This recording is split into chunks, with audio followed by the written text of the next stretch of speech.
বিরতির পর আপনাদেরকে আবারও সাদর আমন্ত্রণ জানাচ্ছি প্রিয় দর্শক, হিতাচি জেনে নিয়ে। আর অনুষ্ঠানটি সরাসরি সম্প্রচারিত হচ্ছে। আপনারা যে কোনো প্রশ্ন কোরআন এবং সুন্নাহর আলোকে জানার জন্য আমাদের কাছে প্রশ্ন করতে পারেন। মোহতারাম একজন দর্শক প্রশ্ন রেখেছেন, আমরা তার প্রশ্নটি নিয়ে নিচ্ছি। আসসালামু আলাইকুম। হ্যালো, আসসালামু আলাইকুম। জি, ওয়ালাইকুম আসসালাম ওয়া আমি রাহমাতুল্লাহ। উত্তরা থেকে মাসুমা বলছি। জি বোন বলুন। জি, আসলে আমার হাজবেন্ড খুবই ধার্মিক মানুষ, উনি খুবই ভালো মানুষ। আমিও মানে ভালো হওয়ার চেষ্টা করছি, আল্লাহ কতটুকু কবুল করছেন জানি না। পর্দা করি, আমার বিয়ে হয়েছে আজকে 17-18 বছর। কিন্তু আমি যখনই আমার বাবার বাড়িতে যাই বা ভাই বোনের সাথে মিশতে চাচ্ছি কিন্তু মিশতে পারছি না। এমন কিছু হয় যে আমাকে খুব কান্না করে ফিরে আসতে হয়। যতবারই আমি বাবার বাসায় যাই, এমন কিছু সিচুয়েশন হয় যে আমাকে খুব কষ্ট পেতে হয়। ওরা বিভিন্ন ভাবে আমাকে অনেক লাঞ্ছনা করে, অনেক অপমান করে। তো আমি সেটা সহ্য করতে পারছি না। এখন এই মুহূর্তে আমার কি করণীয়? আমার খুব কষ্ট হচ্ছে। আচ্ছা বোন, আমরা দোয়া করি আপনার জন্য যে আল্লাহ তাআলা যেন এই অপমানকে সম্মানে পরিণত করে দেন এবং আপনি যে সমস্যার কথা বললেন সেই সমস্যার সমাধান যেন হয়ে যায়। তো এই ক্ষেত্রে মোহতারাম কথা বলবেন ইনশাআল্লাহ তাআলা, আমরা শুনবো। আপনাকে অসংখ্য ধন্যবাদ আমাদের কাছে ফোন করার জন্য। মোহতারাম, আপনার কাছে আমরা জানতে চাচ্ছিলাম, চট্টগ্রামের ভাই যে প্রশ্ন করেছিলেন, আরও একটি প্রশ্ন ছিল যে তিনি তার স্ত্রীর কথা বলেছেন যে স্ত্রীকে তিনি বোঝানোর চেষ্টা করছেন সালাতের ব্যাপারে, তার পরিবারকে বোঝানোর চেষ্টা করছেন। তো তিনি আর কিভাবে বলতে পারেন এবং কিভাবে তার কথা বললে তার স্ত্রী সালাত আদায় করবেন বলে আমরা আশা করি? ভাই, আপনি আপনার স্ত্রীকে সালাতের কথা বলছেন, নামাজ আদায়ের কথা বলছেন, এটা অত্যন্ত গুরুত্বপূর্ণ কাজ। এটা নবীদের কাজ। আল্লাহ তাআলা এক নবী সম্পর্কে বলছেন, ইসমাঈল আলাইহিস সালাতু ওয়াস সালামকে সম্পর্কে তিনি বলতেছেন, ওয়া কানা ইয়া'মুরু আহলাহু বিস সালাতি ওয়াজ যাকাতি ওয়া কানা 'ইনদা রাব্বিহি মারদিয়া। জি, তিনি তার পরিবারকে নামাজের এবং যাকাত দেওয়ার জন্য নির্দেশ দিতেন এবং আল্লাহর কাছে তিনি সন্তুষ্ট মানুষ, আল্লাহর কাছে তিনি প্রিয় মানুষ ছিলেন। সুবহানাল্লাহ। তো এই যে একটা জিনিস নামাজের নির্দেশ দিত, আল্লাহ তাআলা সেটা বড় করে দেখেছেন। আপনি আপনার স্ত্রীকে নামাজের নির্দেশ দিচ্ছেন, এটা বড় করে দেখার বিষয়। এটা অত্যন্ত বড় কাজ। আমি মনে করি যাদের স্ত্রীরা নামাজ পড়ে না প্রত্যেকেরই উচিত তার স্ত্রীদেরকে নামাজের প্রতি নির্দেশ দেয়া। স্ত্রী নয়, শুধু ছেলে সন্তানদেরকে নামাজের প্রতি নির্দেশ দেয়া। আল্লাহ রাসূল সাল্লাল্লাহু আলাইহি ওয়াসাল্লাম বলেছেন যে তোমরা তোমাদের সন্তানদেরকে যখন 7 বছর হয় তখন তাদেরকে নামাজের নির্দেশ দিবে, 10 বছর হলে তাদেরকে তোমরা মারবে নামাজ না পড়ার জন্য। স্ত্রী তো আরো বড়। সুতরাং আপনার আমার খেয়াল রাখা উচিত, যখন নামাজের ব্যাপারটি কখনো ছাড় দেওয়ার কিছু নেই, কখনো ছাড় দেবে না। ইমানদার কোনো ব্যাপারে, নামাজের ব্যাপারে কোনো ছাড় দেয় না। নামাজ না পড়লে সে ইমানদার নয়, সে মুসলিমের অন্তর্ভুক্ত হতে পারে না। সুতরাং এই জিনিসগুলো আপনি তাকে জানাবেন এবং জানাবেন যে হাশরের মাঠে প্রথম হিসাব নেওয়া হবে নামাজের। সুতরাং এই জিনিসগুলি তাকে জানাতে হবে এবং বলতে হবে যে নামাজ পড়ো, আল্লাহ তাআলা বাকি সবকিছু সহজ করে দেবেন ইনশাআল্লাহ। এবং নামাজ পড়লে দেখবেন যে শয়তান তাকে আর তার মধ্যে হস্তক্ষেপ করতে পারবে না। একটা মানুষ যতক্ষণ নামাজের মধ্যে থাকে, আল্লাহ তাআলার সামনে থাকে, আল্লাহ তাআলার সহযোগিতা থাকে, আল্লাহ তাআলার রহমতের মধ্যে থাকে। সুতরাং তাকে নামাজের পর আপনি যেভাবে আগ্রহ দিচ্ছেন এটা দরকার। এবং আমি বোনকেও অনুরোধ করবো তিনি যেন নামাজের প্রতি আগ্রহশীল হয়, নামাজ থেকে কখনো যেন দূরে না থাকে, শয়তান যেন তার মধ্যে বাসা বাঁধতে না পারে। ইনশাআল্লাহ। অনেক ধন্যবাদ। আমাদের আরো একজন দর্শক প্রশ্ন করার জন্য টেলিফোনে চেষ্টা করে যাচ্ছেন। হ্যালো, আসসালামু আলাইকুম। ওয়ালাইকুম আসসালাম ভাইয়া। জি, আমি রাশিদুল্লাহ বলছি।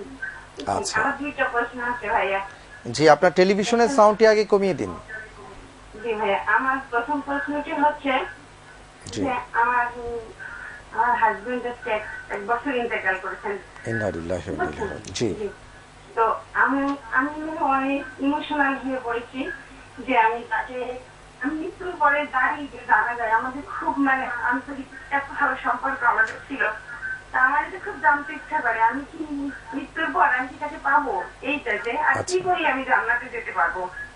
আমার খুব ইচ্ছাই প্রশ্নটা জানার। লাইন পাই না বলে আমার খুব কষ্ট লাগে, আমি আজকে পাইছি অনেক কষ্টে।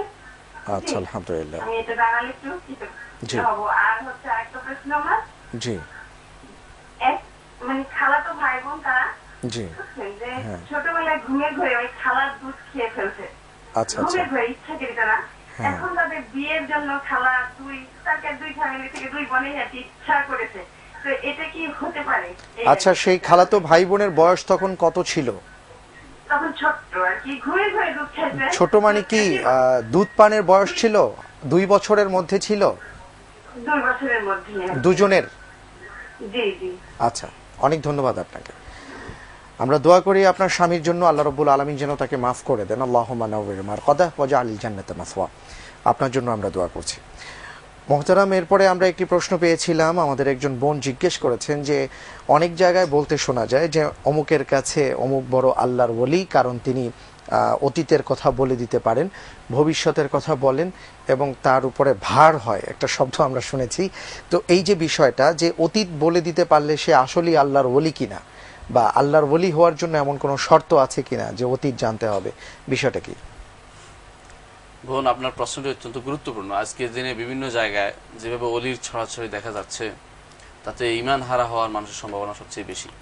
যারা মনে করে যে কেউ অতীত বলে দিতে পারে, অতীতের ঘটনা বলে দিতে পারবে, তারা অবশ্যই, যে যারা এরকম দাবি করবে তারা তাগুত, তারা আল্লাহ বিরোধী শক্তি। তাদের এরকম ঈমান কেউ বিশ্বাস করলে সেটা কুফরি সরাসরি কাফের হয়ে যাবে একটা মানুষ। সুতরাং কখনো এটা আমাদের বিশ্বাস করা যাবে না। গায়েবের জিনিস কখনো আল্লাহ ছাড়া কেউ জানে না। আল্লাহ যদি কাউকে কিছু জানিয়ে দেন তিনি সেটা জানতে পারেন, এবং সেটা হল নবী রাসূলগণ শুধুমাত্র সেটা জানতে পারেন। এখন বলতে পারেন যে আমাদের অমুক লোক কিভাবে বললো, এটা অত্যন্ত সহজ। আমাদের সাথে কিছু শয়তান বাস করে, আমাদের সাথে প্রত্যেকের সাথে কিছু জিন থাকে, একটা ফেরেশতা থাকে। জিনের কাজ হলো যে সে খুব দ্রুত একখান থেকে একখানে সংবাদ বয়ে নিয়ে বেড়াতে পারে। তাছাড়া মানুষ মরে গেলেও জিনটা কিন্তু মরে যায় না, জিনটা টিকে থাকে, সে কিছু স্মৃতি ধারণ করে থাকে। তো আমার সাথে যে জিন আছে সে আরেক জিনের সাথে সম্পর্ক তৈরি করে সে কি দেখেছে সেটা বলতে পারলে মনে করে যে অতীতের সংবাদ বলে দিচ্ছে এই লোক কিছুই বলতে পারে না। বলে এই লোক একটা জিনকে বশ করে কুফরি কালাম দিয়ে, এই কুফরি কালাম বসার কারণে এই জিন আরেকটা জিন থেকে ধার করা জিনিস নিয়ে আপনাকে শোনাই দিচ্ছে। তখন মনে করছে যে আমাকে বুঝে অতীতের কথা শোনাই দিচ্ছে, অথচ সে কুফরি কালাম করে এটা করছে। সুতরাং যারা এইসব অতীতের গল্প দিয়ে আপনাকে ক্ষতিগ্রস্ত করতে চায়, আপনাকে তাদেরকে আকৃষ্ট করতে চায়, আপনি অবশ্যই তাদের থেকে অনেক দূরে থাকবেন, কারণ তারা আল্লাহর ওলি নয়, তারা শয়তান। ওলি মিন আউলিয়া শয়তান, তারা শয়তানের ওলি, তারা আল্লাহর ওলি নয়। শয়তানের বন্ধু তারা। শয়তান তাদেরকে এভাবে সহযোগিতা করে, আল্লাহ তাদেরকে এভাবে সহযোগিতা করে না। মুহাম্মদ রাসূলুল্লাহ সাল্লাল্লাহু আলাইহি ওয়াসাল্লাম, সাহাবায়ে কেরাম সবাই আল্লাহর ওলি ছিলেন।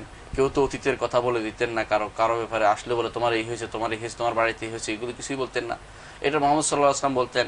এই উম্মতের মধ্যে একমাত্র ওমর রাদিয়াল্লাহু আনহু কিছু বিষয়ে যেগুলি বলেছিলেন সেগুলি একমাত্র তার প্রতি বিশেষভাবে রাসূলুল্লাহ সাল্লাল্লাহু আলাইহি ওয়াসাল্লাম বলেছেন যে উম্মতের মধ্যে যদি কেউ হয়ে থাকে তো ওমর হবে, এজন্য ওমর রাদিয়াল্লাহু বলতে পারছেন। এর বাইরে কত সাহাবী চলে গেছেন, তাবেঈন চলে গেছেন, আইম্মে মুজতাহিদিন চলে গেছেন, কেউ তো অতীতের দাবি করেননি, তারা তো আল্লাহর ওলি ছিলেন। সুতরাং যারা এরকম দাবি করে তাদের থেকে আপনি অনেক দূরে অবস্থান করবেন, এদের কথা শুনবেন না কখনো। এরা আসলে আল্লাহর ওলি নয়, এরা শয়তানের ওলি। এদের থেকে আমাদের দূরে থাকা অবশ্যই জরুরি। আর কেউ যদি বিশ্বাস করে অমুকে গায়েব জানে তো সে অবশ্যই কাফের হয়ে যাবে। একমাত্র গায়েবের মালিক আল্লাহ রাব্বুল ইজ্জত, তিনি তার নবীকে যতটুকু জানিয়েছেন এর বাইরে কেউ কোনো গায়েবের কিছু জানে না। আল্লাহ আমাদের তৌফিক দান করুন। আমিন আমিন। আরো একজন দর্শক অপেক্ষা করছেন টেলিফোনে। হ্যালো, আসসালামু আলাইকুম।